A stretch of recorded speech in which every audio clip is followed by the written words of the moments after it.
This is the Unique Scotland podcast with exclusive ScottishVisits.co.uk.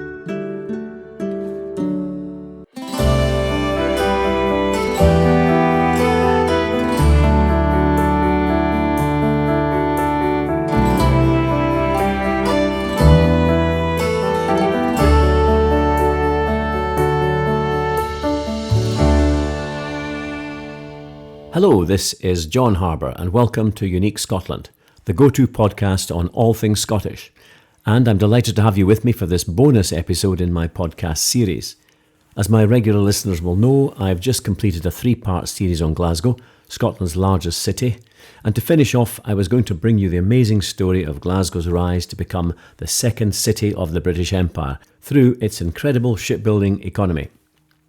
However, a few weeks ago I returned from New York and I was absolutely buzzing after my first visit to the Big Apple, to such an extent that I'm inserting a bonus podcast detailing my experience in the city and the excitement of being part of Tartan Week, when thousands of Scots pour into the city to join thousands more Scottish diaspora who come from all over America to enjoy this bagpiping, drum thumping, highland dancing, whisky drinking throng. I mean, it was just incredible. And there's some great footage of the march on my Facebook page and Instagram, and I'll be sharing some of the sounds on this podcast. I actually marched up 6th Avenue in a kilt behind the banner of the American Scottish Foundation, a wonderful organisation that helps to keep the Scottish-American connection alive. As I record this, I'm back in my home village of Aberlady, and the sun is beaming in through the window, and it's only 6:15 a.m. It's great to see the early morning and late evening light again after such a long winter. Well, today it's around 12 degrees centigrade, and Minnie, my spaniel, is at my side, waiting patiently for her walk down to the waterfront and nature reserve, and that's what I'll be doing during the break from recording. In my last episode on Glasgow, I explained the Clockwork Orange underground system, or subway, and you learned about the Glasgow Tower at the Science Centre, which is in the Guinness Book of World Records, as well as many of the fabulous art galleries in the city. So do have a listen to that episode if you've not already done so. Indeed, it's intriguing as to just how similar Glasgow and New York are. Admittedly, we don't have the 100-floor skyscrapers, but like New York, the buildings are relatively new and both cities are built on a grid system, and New Yorkers would not feel out of place in Glasgow. Well, I've got a ton of photos of New York on my website to complement this podcast, so have a look and enjoy the spectacle. Well, let me share my experience of New York with you, not just Tartan Week, but my overall visit, which was a whirlwind of both tourist sites and off-the-beaten-track places, which were just as wonderful. So, wherever you are in the world, I would now like you to relax and to join me on this bonus episode podcast, A Scotsman in New York.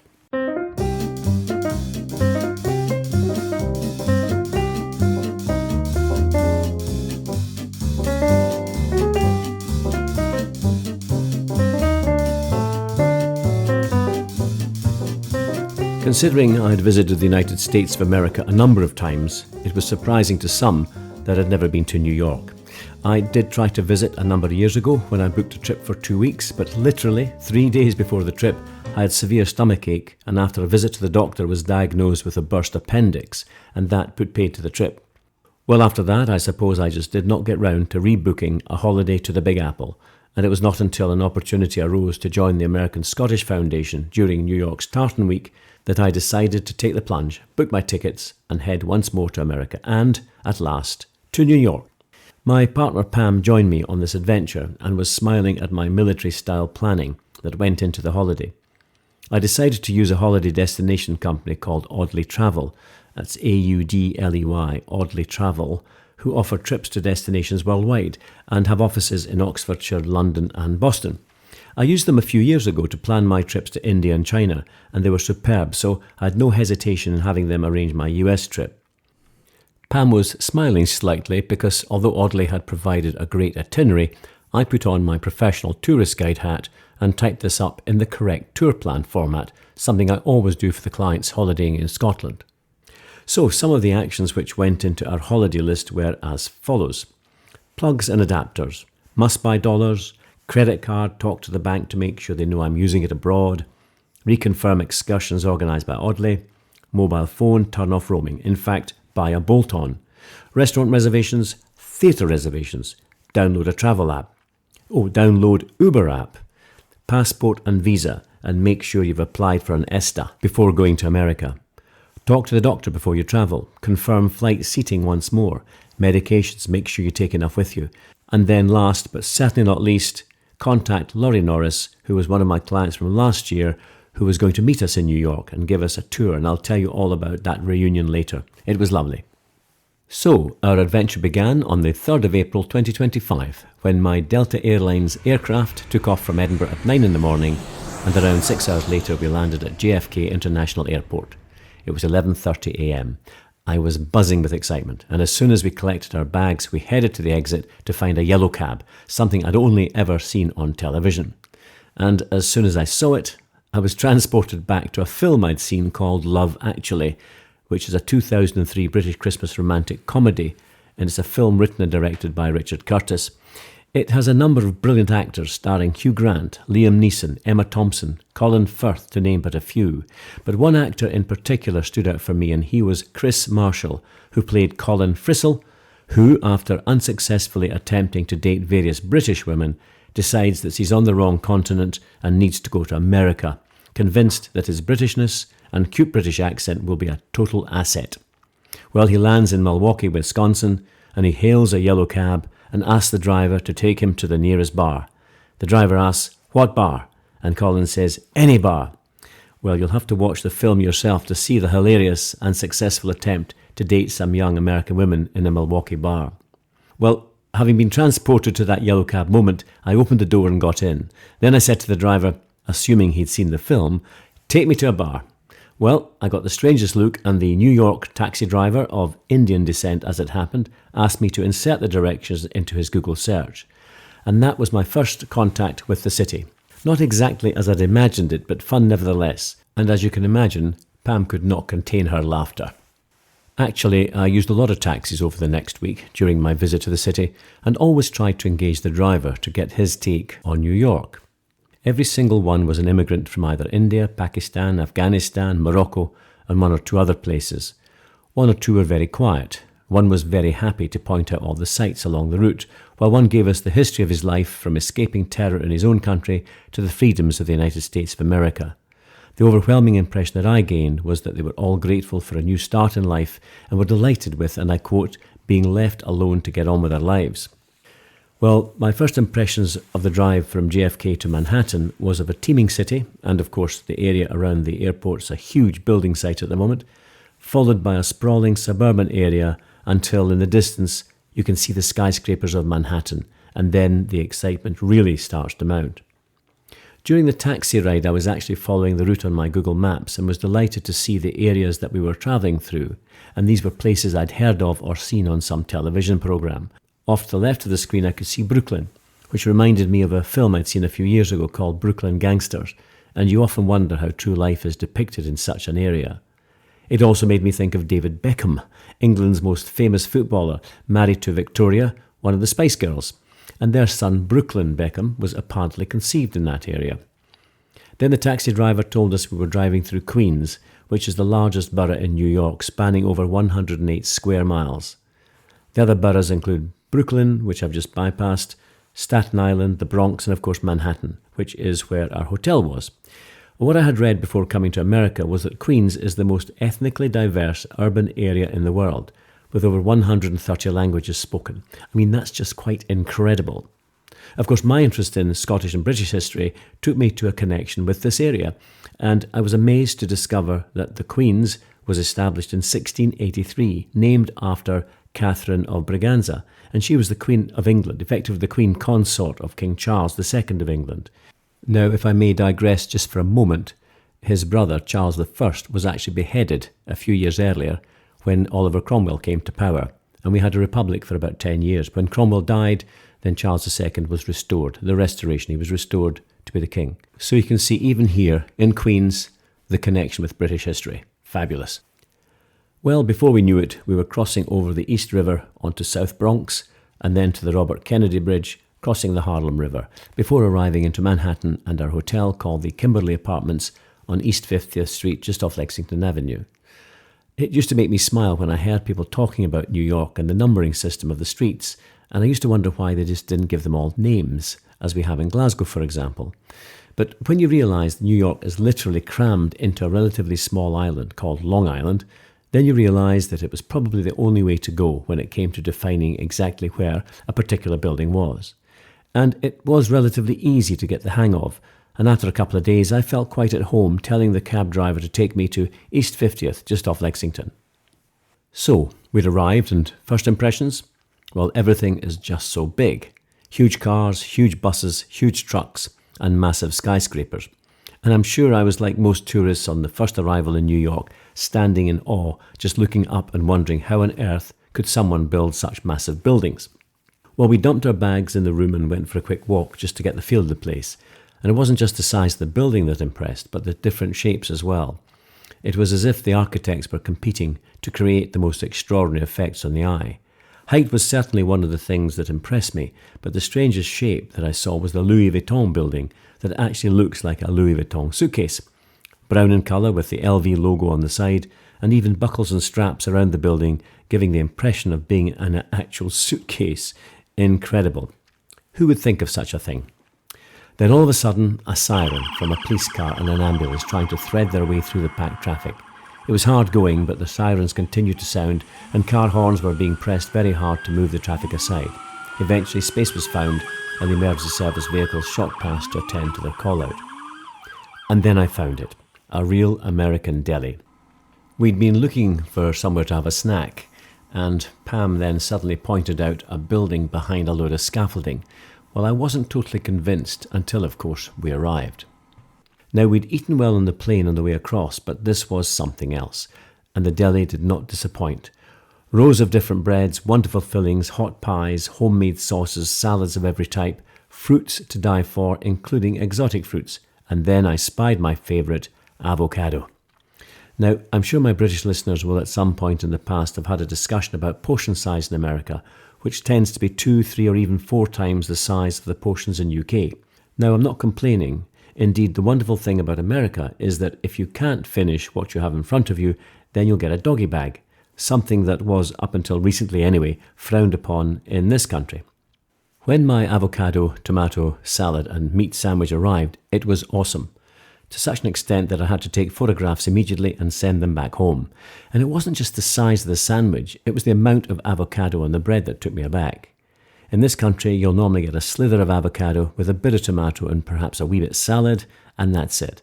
But I watched the chef take 3 full ladlefuls of beautiful avocado and press it onto the bread before then adding all the other ingredients, and then squashing down the top layer, squeezing out avocado at the sides before cutting it in half and handing it to me in a beautifully presented box. Actually, my mouth's watering now as I talk about this. I'm smiling to myself because this is only day 1, so let me tell you a little more about the rest of the visit. We'd only been walking the streets for a couple of hours, but it felt like ages when we eventually returned to our hotel to prepare for an evening engagement. I've already mentioned that we were here to participate in New York's Tartan Week under the banner of the American Scottish Foundation. Well, this wonderful organisation had a number of events going on during the week, the first of which was a supper club, which was to take place at the University Club on West 54th Street at 8 p.m. It was going to be a long night, and I could already feel jet lag starting to take effect, but the excitement of being in New York, the city that never sleeps, kept that at bay. We got into our traditional Scottish evening wear with a kilt, black Bonnie Prince Charlie jacket and bow tie, and Pam was wearing a long black evening gown with a Mackay tartan sash. And we left for the University Club. I'll talk a bit more about the club later because I dined there a few nights later with my lovely friend Laurie Norris and Deborah. The American Scottish Foundation's Scottish Supper Club was quite an event, with a dinner to start and then Scottish performers on stage entertaining the assembled crowd. It was all a bit surreal having landed only a few hours ago and finding myself in this lovely city at a wonderful venue, in my kilt, surrounded by like-minded Scots and many American Scots who form the huge Scottish diaspora in the United States. The food was wonderful and overseen by the National Chef of Scotland, Gary McLean. We were entertained by Noisemaker, an award-winning writing partnership of actor Scott Gilmore and composer Claire Mackenzie. Also on the bill was the lovely Ainsley Hamill, one of UK's leading and most diverse singers. And we also had the amazing Jai McDowell, whose wonderful powerhouse vocals gave us some traditional Scottish music. And if you look on my Facebook page, there's a nice photograph of Jai and I, and he has a flag of America draped over his shoulders. We also had Callum Pasca on the Scottish fiddle, with musical selections that inspired Robert Burns. Well, what a start to our week in New York, and then it was time to return to the hotel. The following morning, I was up early, a man on a mission, hoping to see some tapestries at the Metropolitan Museum Cloisters, or the Met Cloisters as it's known locally. And this had been on my bucket list for a number of years. And before I tell you about Met Cloisters, I'd like to take you back to Stirling Castle, which I visited on numerous occasions with many American guests, and I've always been intrigued by a wonderful set of tapestries in the Queen's bedchamber.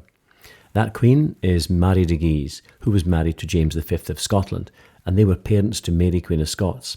The tapestries in Stirling depict the hunt of the unicorn, and they are copies of a series of 7 tapestries to be found in Met Cloisters.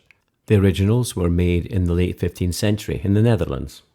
I have to say, the Stirling copies are fabulous. They took 14 years to weave and brought together 18 weavers from across the globe. The project was commissioned by Historic Scotland in 2001 as part of an effort to restore the King's Palace to its 1540s style. And to assist with the project, there were a number of visits to the Met Cloisters to research the original tapestries, which gave great insight into the making of these wonderful wall hangings. So, yellow cab secured, off we went to Fort Tryon Park to the north of Manhattan to find this extraordinary building called the Met Cloisters. When I got out of the taxi, I truly believed I was standing in front of a medieval monastery, only to discover that Met Cloisters had actually been built in 1938. I have to say it's an architectural wonder, incorporating several styles including Romanesque and Gothic architecture to reflect the various aspects of medieval European culture. And inside there's over 5,000 works of art, including tapestries, metalworks and religious artefacts. Really extraordinary and quite wonderful. I have to admit that I shot past most of these wonderful works of art and headed for the room containing the 7 magnificent tapestries depicting the hunt for the unicorn. I stood there spellbound at the radiant colours, an incredible work of art dating back nearly 500 years. I discovered that this set of tapestries were first recorded in 1680 in the Paris home of the Rochefoucauld family, albeit they were looted during the French Revolution. And interestingly enough, they were rediscovered in a barn in the 1850s and then subsequently hung at the original family's Château de Verteuil. There's a number of theories as to what the tapestries represent, and the one that is most prominent is that these are an allegory of Christ. In medieval times, for example, the unicorn was accepted as a symbol of Christ, and the subsequent pursuit of the unicorn by the hunters killing it, and then it coming back to life, is a metaphor for the arrest, crucifixion and resurrection of Jesus Christ. I've put up photographs of the tapestries on my website, which you can have a look at, but if you simply Google Hunt for the Unicorn Tapestry, and you'll see exactly why I've got so excited about it. I was still a bit starstruck when we left Met Cloisters and made our way back to the centre of Manhattan, where we had a quiet lunch at Bryant Park, where Tartan Week had already got off to a good start, with some highland dancers and pipe bands performing, and it was glorious sunshine, with the crowds relaxing in the park. We found another deli selling delicious avocado sandwiches, and around 3 p.m. we made our way to the Empire State Building, where we'd booked a visit to the famous platform where Tom Hanks met Meg Ryan in the film Sleepless in Seattle. Now, if any of my younger listeners have not seen this film, then get onto your film provider and watch this wonderful feel-good film with your partner. Popcorn, ice cream and your favourite drink will be required, and perhaps some tissues for the weepy parts. Okay, back to reality and the Empire State. So, now understanding the street numbering system, I looked for 5th Avenue and 33rd Street, which is Midtown, South Manhattan. Pam got very excited when we came across the famous Macy's store, and we just had to do a detour to pop inside for a few moments. I'd only just turned my back when I heard the tinkling of piano music, and there was Pam jumping around like a mad person in a tunnel which had some large piano keys on the floor. And what she was doing was reenacting a scene in the film Big from 1988, where once more Tom Hanks played this piano by dancing around on it. Now, I've never seen this film, so to me it was all a bit strange, but Pam seemed to be enjoying herself, and it took me a while to drag her away towards our real destination of the Empire State Building. At 102 stories and a height of 1,454 feet tall, the Empire State is now only the 59th tallest building in the world. The tallest building in the world is the Burj Khalifa building in Dubai, which is in the United Arab Emirates, and that stands at 2,722 feet. Actually, the tallest building in New York is the One World Trade Center at 1,776 feet. If I can just refer now to Scotland, our tallest tower is the Glasgow Tower, part of the Science Centre, and that's 416 feet. Now, I can imagine one or two of you out there giggling at my mention of this tower when compared to the other incredibly high towers in the world. However, before you get ahead of yourself, I'd like to point out that our tower is the only structure on Earth capable of rotating 360 degrees into the prevailing wind and holds the Guinness World Record for the tallest fully rotating freestanding structure in the world. Just thought I'd mention that. Anyway, these numbers are most impressive, but I think what impresses me most about the Empire State was the short amount of time that it took to build. Construction commenced on March 17th, 1930 and completed on May the 1st, 1931. On the ground floor as you enter, there's a fabulous exhibition explaining the build of this amazing skyscraper. When you enter the lift, the video displays on the walls and ceiling, giving the impression of you rising to the top while the building is under construction around you. It's quite something, and the floor you eventually come out onto gives the impression of a building site, and the walls act like a screen, showing the workmen on girders or the metal stanchions that hold the building together. One of the screens shows a workman standing by a brazier with red-hot rivets. He takes one of these rivets and tosses it over to another colleague who had a large canvas bag, caught the rivet in the canvas bag, took it out and placed it into the hole of the girders or metal beams that were then connected together. And all the while a cacophony of noise with cranes and building sounds, giving the impression of you being right in the middle of the construction. And then what we'd all been waiting for, out onto the famous platform where so many iconic films have been made, such as Sleepless in Seattle, as I mentioned, and King Kong. And what a wonderful sight around the whole of New York. Well, that's one more thing off my bucket list, and I would strongly recommend you visit this iconic building if you're in New York. What a lovely way to end our day, so a quiet stroll in spring sunshine back to our hotel allowed us to rest before the main event the following day, which was the Tartan Parade. The following morning we made our way from the Kimberley on 50th Street to the Algonquin Hotel on 44th Street with 6th Avenue. There we met members of the American Scottish Foundation and its president Camilla Hellman, and we were delighted to see some of the performers from our first night at the Scottish Supper Club gathering around the American Scottish Foundation banner. Actually, before we arrived at the meeting point, we could already hear the sound of bagpipes drifting across the city. And the sight that met us when we arrived was incredible, with highland dancers, pipe bands, kilts of all colours, tartan trews or trousers, and hundreds of Scottish saltire flags being waved by the participants and spectators alike. The origins of New York Tartan Day go back to 1998, when the US Senate approved a Tartan Day celebration for New York City. And the first Tartan Day parade took place that year and consisted of 2 pipe bands and a small but spirited group of Scottish Americans, including Grand Marshal Cliff Robertson, who walked from the British Consulate to the United Nations. Well, it has certainly flourished, and today there are thousands of participants with pipe bands, Scottish Highland dancers, clan associations and individual marchers proudly wearing their Scottish regalia and being cheered on by huge crowds who line 6th Avenue, and I was about to become part of it. As an aside, numerous Scottish groups and societies throughout Canada and America have taken the anniversary of the Declaration of Arbroath, which was April the 6th, 1320, as their national date to celebrate their Scottish roots, while Tartan Day is now celebrated throughout the United States, with the largest celebration being this very one, the New York Tartan Day Parade. Our Grand Marshal this year was Alan Cumming, OBE. He's a Tony Award-winning actor and comedian, and there he was right at the front leading the parade with a most welcoming crowd cheering us on as we marched. I have to say I loved every minute of it and was touched by the warmth of the welcome from New Yorkers. I was also amazed at the large number of bystanders wearing some sort of tartan and waving the Scottish saltire flag. So thank you to New York for taking us to your hearts, and I do hope to see you again next year, same time, same place.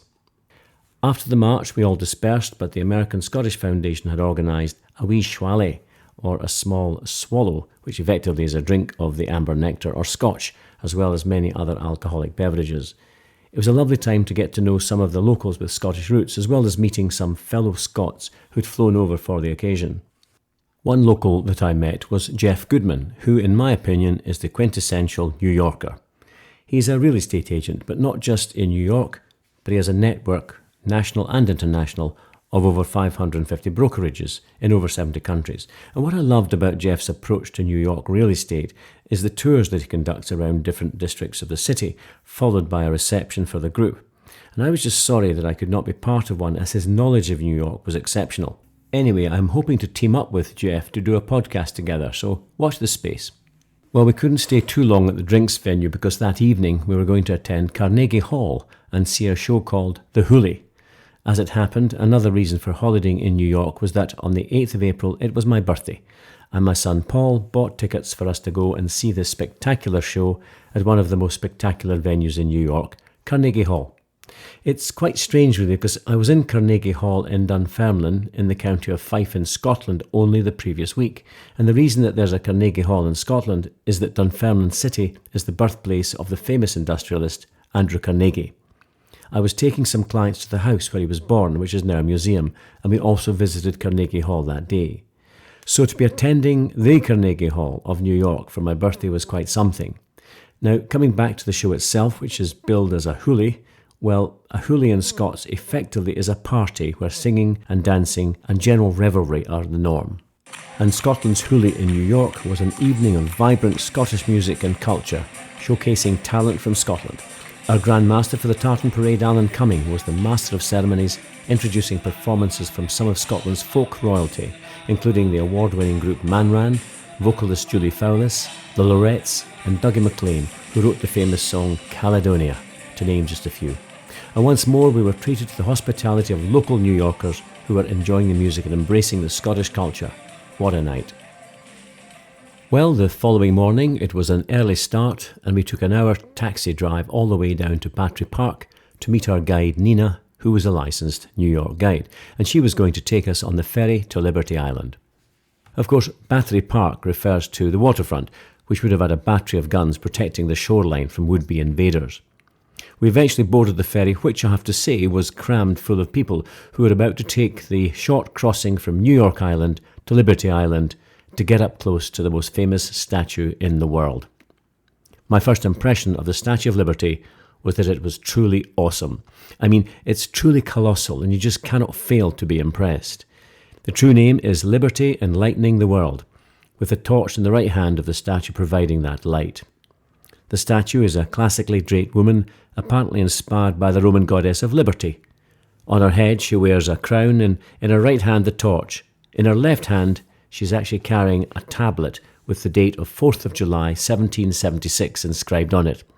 Although it's difficult to see, I was intrigued at the base of the statue where her left foot is stepping on a broken chain and shackle, indicating freedom and the abolition of slavery.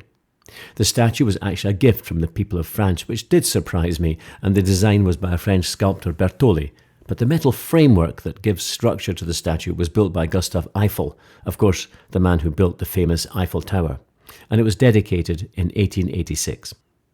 I think seeing the statue from a boat is one thing, but it's not until you land on Liberty Island itself that you get a true feeling of the size of this gargantuan statue. And there's a certain beauty to seeing it so close up, especially having seen it hundreds of times in photos or videos on television and cinema screens. But nothing beats looking up and seeing this wonderful structure towering above you. And if I was feeling emotional about being so close to this wonderful statue, then our next port of call was Ellis Island, a short boat ride from Liberty Island, which was once the busiest immigration inspection and processing station in the United States. The name Ellis Island surprisingly comes from a Welshman, Samuel Ellis, who bought the island in 1774. A few years later, it became a fort. Then in 1897, it opened as an immigration reception centre and remained open for around 30 years. It's reckoned that over 11 million immigrants arrived at the port of New York and New Jersey and were processed by immigration authorities to become citizens of the new United States of America. We were taken to the north side of the island, which is the National Museum of Immigration. I have to say I was blown away by the scale of the operation that was undertaken to allow immigrants fleeing from war, persecution and famine in their own countries to settle in the land of the free. It was awe-inspiring and fascinating, and I felt a real connection with these people arriving in America at that time, because I had a similar feeling when I stood in Helmsdale, a small village in the northeast coast of Scotland, about 70 miles north of Inverness. But these people were not arriving in Scotland, but fleeing famine and the clearances of Scottish villages. They were the persecuted, the starving, the disowned, and were giving up everything to start a new life. And I've stood there on many occasions and looked up at the Helmsdale emigrant statue, a large bronze of a family preparing to embark on a ship and leave their homeland, heading for America, the promised land.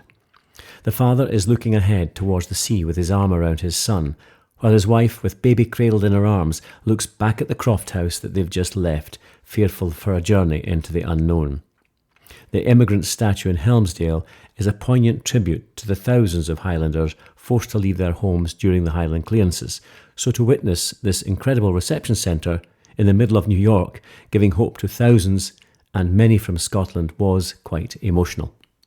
And it seems that this emotional journey that I was on was to continue, because after leaving Ellis Island, our guide took us for a tour of the 9/11 Memorial and Museum. This sobering memorial to the Twin Towers' destruction pays tribute to those who lost their lives on that fateful day, and is an extremely moving testimony to man's inhumanity to man. As you approach the area where the Twin Towers once stood, the focal points are two pools, each nearly an acre in size, that sit in the footprints of the former North and South Towers. The pools contain the largest man-made waterfalls in North America, each descending 30 feet into a square basin. From there, the water in each pool drops another 20 feet and disappears into a smaller central void. The architect, who was Michael Arad, was quoted as saying, "The pools represent the absence made visible. Although water flows into the voids, they can never be filled. The sound of the cascading water makes the pools a place of tranquility and contemplation separate from the bustling noises of the city." Well, what an amazing way to remember those whose lives were cut short. Intriguingly, there are bronze parapets around both pools with the names of all those killed in this tragedy, and while we were walking along the side of one of the pools, I asked Nina why there were white roses sticking out of certain points in the broad surround. Our guide told us that on the birthdays of those killed, a rose is placed by their name. I mean, I could actually take up a whole podcast to tell you about this wonderful memorial, but I'll stop there and simply say that if you get the opportunity to visit New York, this is a must. I have to give Nina, our guide, a special mention, as she looked after us so well, and we were fascinated to learn that she also does escorted tours to India and Mexico. Amazing. If you're interested, get in touch and I'll give you her contact details. After a bit of a whirlwind tour of the city so far, we decided that the following day would be a little quieter, with a walk around the neighbourhood. But as it happens, two of my podcast listeners actually live in New York, and that was Laurie Norris and Barbara Lang, who were guests of mine last year when I took them for a day trip to Stirling Castle and then the Trossachs, which is a beautiful part of Scotland with mountains and lochs, and is often called the Highlands in miniature. Well, Laurie had been in touch previously and had invited us to join her on a tour. As it turns out, she's a Big Apple greeter, and she designed a visit for me, Pam and Deborah to view the skyscrapers of New York and Midtown Manhattan. It was an absolute delight to meet up with her again and Deborah, and instead of meandering around the city by ourselves, it was really great to have a guide to point out the various buildings and famous names as we walked around the skyscrapers. And the icing on the cake was that after a wonderful tour of the city, we were invited to join them for dinner at the University Club, a prestigious private club in the centre of Manhattan. The University Club of New York, which is normally known simply as the University Club, is a private social club at 1 West 54th Street and 5th Avenue in Midtown Manhattan, so only a stone's throw from our hotel. It was founded to celebrate the union of social duty and intellectual life and was chartered in 1865 for the promotion of literature and art. We were very honoured to be invited by Laurie, and the dinner was superb, an end to the perfect day. Well, the following day was the 8th of April, and that's the date of my birthday. And what do you do on your birthday? Relax, perhaps chill out or visit a museum? No, instead we organised a bike tour of Central Park. Yes, a bicycle ride around Central Park, and I have to say it was superb. We actually used a company called Unlimited Biking and assumed that we'd turn up at Central Park and be provided with respective bicycles. So you can imagine our surprise when we found that Unlimited Biking was in the city, and once we'd taken charge of our bikes and met our guide, we then had to cycle our way through the New York traffic towards Central Park. Now, to be fair, it wasn't that long a bike ride, but it was still fun, and it was a bit exciting to be cycling through New York traffic amongst the towering skyscrapers. Now, a visit to Central Park is something I'd always wanted to do, so to be on a bike was just a little bit different, but it did not disappoint. We were in a group of about 10 of us, and we visited the famous sites such as Bath Cedar Fountain, Strawberry Fields, and the Onassis Reservoir. We also saw Cleopatra's Needle and the Shakespeare Garden. And the wonderful thing was that our guide was able to point out some of the more prestigious buildings at the edge of the park where famous people lived or had lived. And I was particularly taken by the Dakota Apartments, where John Lennon and Yoko Ono once lived, and sadly where he was shot and died. And just opposite the building, one of the entrances to the park leads you into the gardens, just a short walk from the entry, and on the pavement is a beautiful round black and white mosaic, and in the centre is one word, Imagine, which of course was one of John Lennon's most famous songs. And spookily enough, while we were there was a busker with his guitar singing that doleful song. I'm sorry I didn't get the gentleman's name to credit him for his song, but I did leave a gratuity for his lovely singing voice. And here's his version of Imagine. Imagine there's no heaven. It's easy if you try. No help below us. Above us on the sky. Imagine all the people living for today.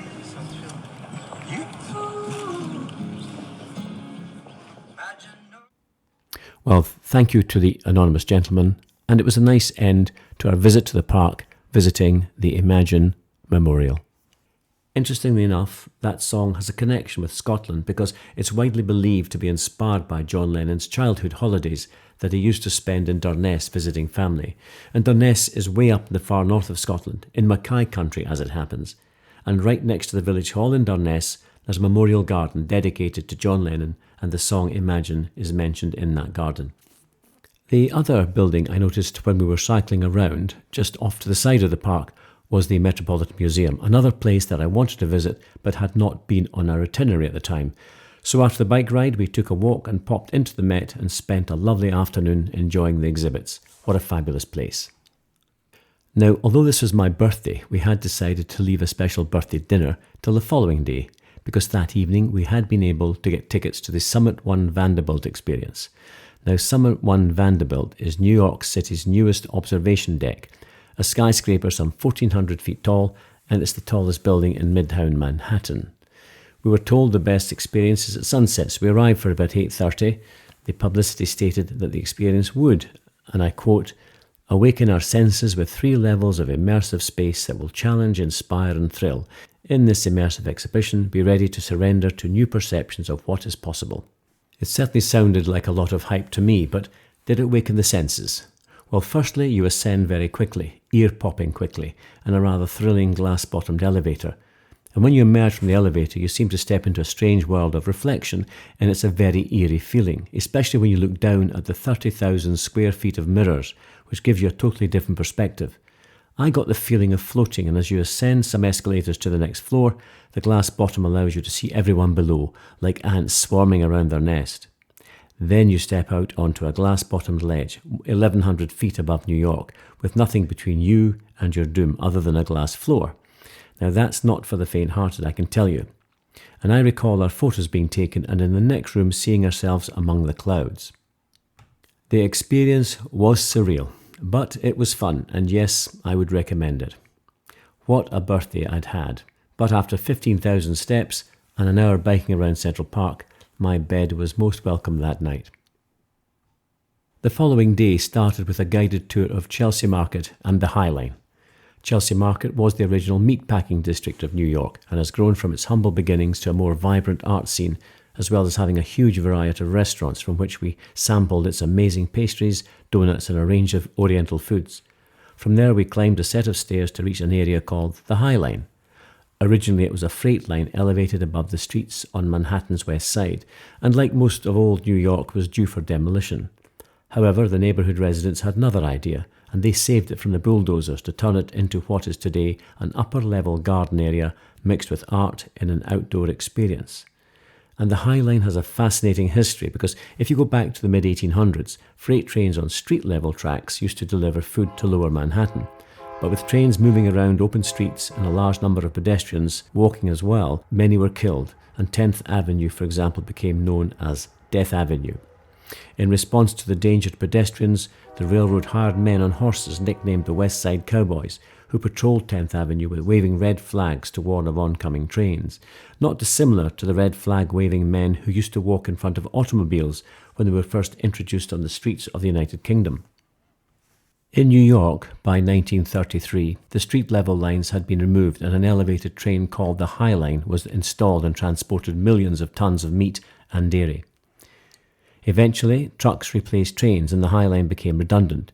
It took a number of determined residents and a few years to convince local authorities to turn these old rail tracks into a public space. And I was delighted, as I'm sure many other tourists are, that the High Line was saved and is now a continuous, almost 2-mile-long greenway featuring 500 plus species of plants and trees. And I'd like to take my hat off to the friends of the High Line for this innovative and much enjoyed park. It's clearly been a success and apparently has become a global inspiration for other cities to transform unused industrial areas into dynamic public spaces. Well, after a lovely morning, we returned to our hotel for some rest in the afternoon, as I was about to experience a sumptuous birthday dinner at a secret location, followed by a real birthday treat of a Broadway show. I had not a clue where Pam had booked for dinner, and was surprised to see us enter a skyscraper at number 30 Hudson Yards. Then, another ear-popping experience in a super-fast lift catapulted us up 101 floors to a fabulous restaurant called The Peak. I think I can seriously use the words awe-inspiring and breathtaking in the same sentence, as we were shown to our table with stunning views of the city skyline and a view of the Hudson River down to the Statue of Liberty. I was truly blown away. The views and the food were exquisite, and we got chatting to other diners nearby who were visiting for special occasions. A couple on one side had just got engaged and clearly in love, and on the other side 3 girls also celebrating a birthday. It was a truly wonderful experience and all at around 1,300 feet. When we left, we returned to the hotel for a couple of hours, then went out again to continue the birthday treats. And what a treat, yes, we were off to the Kit Kat Club to see Cabaret. And what a spectacular show in the wonderful surroundings of this famous club and on Broadway.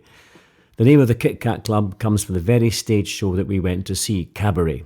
The show is set in Berlin in the 1930s, just as the Nazi Party were starting to rise and debauchery seemed to be the aim of the club. Well, the show we saw did not disappoint, with vibrant colours, extraordinary dancing and some of the most wonderful songs we've all come to love. What a way to end our holiday, mildly exhausted but still buzzing. And after walking through the streets of New York around midnight, we arrived at our oasis of calm, the Kimberley Hotel, and fell into bed. We departed New York the following day and returned directly to Edinburgh, where we were excited to be seeing our wee dog Minnie. My sister Morag had been looking after her for the week, but the welcome we received was, as you dog lovers out there will understand, ecstatic. It was lovely to be home, but New York now has a place in my heart. Well, I hope you've enjoyed this insight into a Scotsman's first impression of the city that never sleeps, the Big Apple, and as you can tell from my gushing enthusiasm, I had a ball. Now, back to Scotland and reality, and a return to my touring podcast series. In my next episode, I'm returning to finish off my series on Glasgow by bringing you a fascinating subject which allowed the wealth to literally flow into this city and beyond into Scotland, and that's called shipbuilding on the Clyde, where incredibly 25,000 ships were built from the late 18th century, which allowed Glasgow to become a powerhouse within the United Kingdom and the second city of the empire. This podcast has been a blast, and if any of my adventures resonate with you, please get in touch and let me know. I always welcome feedback, so if you wish to comment on any of the areas we've visited today, or if you wish me to cover any aspect of Scottish life, then please get in touch through the contact page of my website or send an email to john@exclusivescottishvisits.co.uk. I have to say I'm very pleased to have heard from so many of you who have listened to the podcasts, and it's always great to meet some of you personally. I was so pleased to have met Laurie and Deborah in New York, and it just goes to show that friendly connections can reap so many rewards. Keep your messages of support coming, and don't forget, if you do intend visiting Scotland and want the best experience with a guide, then get in touch to discuss the possibility of a tour with me in a luxury Mercedes. And if you don't wish to have a formal guide, then perhaps one of my bespoke itineraries may help you plan a more spectacular holiday. I've been delighted to help Steve, Jane and Greg Curtis plan their fabulous holiday around Scotland by themselves, and I also look forward to meeting them in Edinburgh after their tour with my itinerary. And if you've followed any of my tour routes, then do send a photograph of you on part of your trip with your name, and I'll get it up on my social media. Thank you so much to those of you who have bought me a coffee, and if you wish to contribute in a small way to these podcasts, you can go to buymeacoffee.com/Unique Scotland. That's buymeacoffee.com/Unique Scotland. All contributions are much appreciated. And please do share these Unique Scotland podcasts with friends and family. Well, I know I've strayed slightly from my normal Touring Scotland podcasts, but I hope you've enjoyed my wee trip around New York. In the last few days, I've just completed a tour of golf courses, castles and distilleries. Great combination, by the way, with a lovely couple, Greg and Robin Moss from America. It was a lovely trip, and as promised, Greg and Robin, you remembered as I raise a glass of Lagavulin to you and all my listeners, wherever you are in the world, Slanjava.